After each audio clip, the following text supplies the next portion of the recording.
situazione chiaramente è di tipo emergenziale, adesso alcuni giorni dopo, nel momento più critico, ovviamente si fanno i conti, ma quello che è importante è, al di là del momento iniziale, è vedere quello che serve per migliorare la qualità della vita dei bellunesi.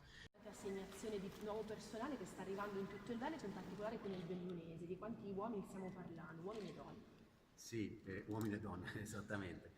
Sì, sono in corso le ultime fasi di assegnazione del personale degli oltre 200 nuovi carabinieri, che come già a livello governativo era stato anticipato, raggiungeranno entro questo fine settimana la Regione Veneto. Naturalmente una parte di essi è stata dedicata anche alla provincia di Belluno.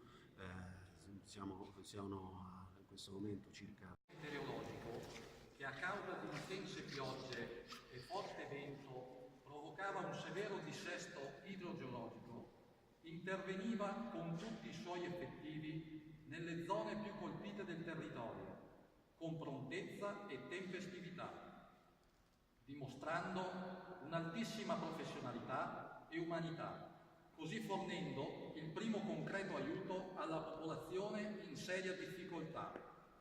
La costante e qualificata presenza sui luoghi dell'evento, garantita in condizioni di estremo disagio dovuto al completo isolamento e alla mancanza dei servizi essenziali per circa 48 ore, consentiva altresì alle altre componenti dei soccorsi di poter intervenire in condizioni di sicurezza.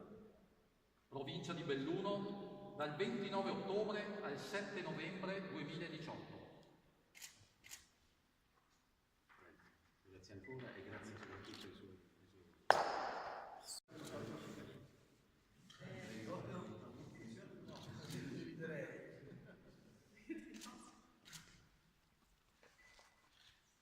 Al di là del problema attuale, è per rinforzo per l'attività di controllo del territorio in una provincia che affronta nei prossimi mesi affronterà delle grandi sfide e soprattutto quello di ritorno alla normalità.